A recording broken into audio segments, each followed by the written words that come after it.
तो जो मैंने मेकानिक होगापी चाहते जो मैंने बिगिनर्स किसी मैंने पदक्षेप ने जे मुझे गोटे मेकानिक हेबी ताले मेकानिक कहवाक गले मो मतरे मुझे जाना भितर जे दुई प्रकार गोटे हूँ 2 व्हीलर मेकानिक आ गोटे हूँ 4 व्हीलर मेकानिक आ विभिन्न प्रकार मेकानिक अच्छी से विषय में कहूनी।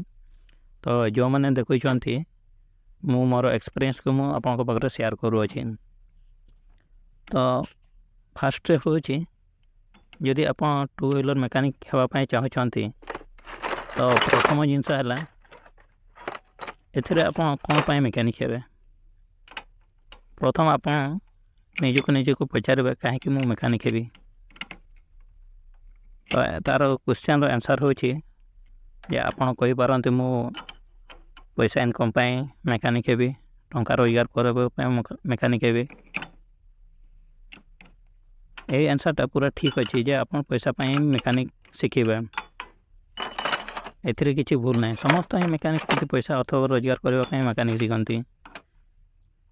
एपरिक मुझे अर्थ रोजगार मेकानिक मु शिखी।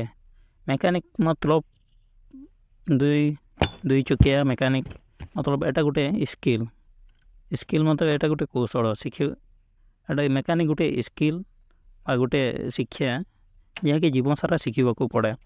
तो एतिकी स्किल शिखा जरूरी जहाँद्वारा कि आउ जनक गाड़ी प्रोब्लेम गोटे प्रोब्लेम होते केमती आम सल्व कर जदि भी आप किसी गोटे स्किल शिखिकी आउ जनक गाड़ी प्रोब्लेम को सल्व करदे ताहले आपन भी जड़े भल मेकानिक कहीं आप मेकानिक गोटे उद्देश्य है आम अन्य जनक गाड़ी प्रोब्लेम को सल्व करवा।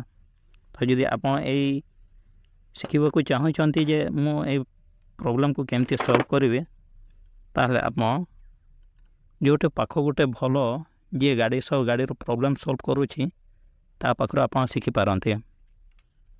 सेकेंड कथा है आप डायरेक्ट पैसा रोजगार केवे भी चाहतु ना यही क्षेत्र में कहीं जिते पर्यंत आप स्किल को शिखी प्रथम आप स्किल को शिखी सारंतु तापर लोक मान प्रोब्लेम को सल्व करूँ तापर अर्थ तो ऑटोमेटिक आसो यदि आप जन को जब प्रोब्लेम सल्व कर बदल तो आपको देवाई निहाती चाहेब।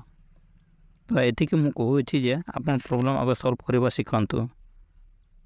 तापर कथाटे आसूची जे प्रोब्लेम सल्व करने कौटी शिखी किए मत कह तो आप ट्राए करूँ आख जो प्रोब्लेम गाड़ी प्रोब्लेम सल्व कराची सेठू आप शिखतु। तो कथाटा हूँ आप से सांगे सांगे आपको शिखेदेव आप भावुवे जे आप से मत कहीं शिखेब सेटा गोटे कथा। तो आप ये भावी दिंतु जे मुझे केवल शिखापी जाऊँगी कि पाखर पैसा नेबी ना किसी पाखर अर्थ नेबी मोर केवल गोटे उद्देश्य मुझे शिखी से उद्देश्य जातु और कहतु मुझे काम करी आपण पाखे आपड़ देले भी भल नदेले भी भल मुझे किंतु आपण पाखे काम करी।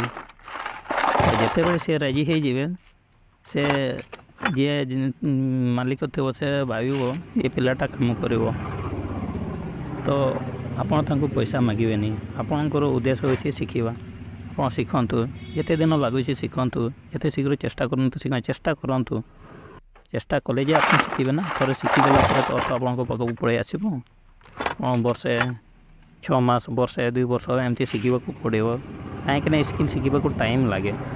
तो ये प्रश्न आसूची जे मुझे देवी गोटे वर्ष 2 वर्ष 3 वर्ष शिखापी टाइम देवी तो मोर 2 वर्ष 3 वर्ष खर्च कुआड़ आसो आप भावुवे सेमती एमती तो कहीदेले हम नहीं।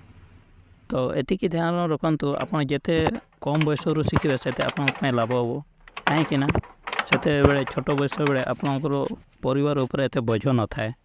तो मुझे चाहूँगी जो मैंने शिखा चाहते आप जिते कम बयस शिखापी चाहिए से कम भल आपण जदि आप बयस होगी शिखे 20-25 वर्ष बेले शिखे आप शिखे जे किंतु आपंक ऊपर बहुत दायित्व घर ऊपर जमीदारी आपंक पाखे थी जहाँफल कि आप ठीक भाव टाइम भी दे पारे इे आपको कष्ट लगुव।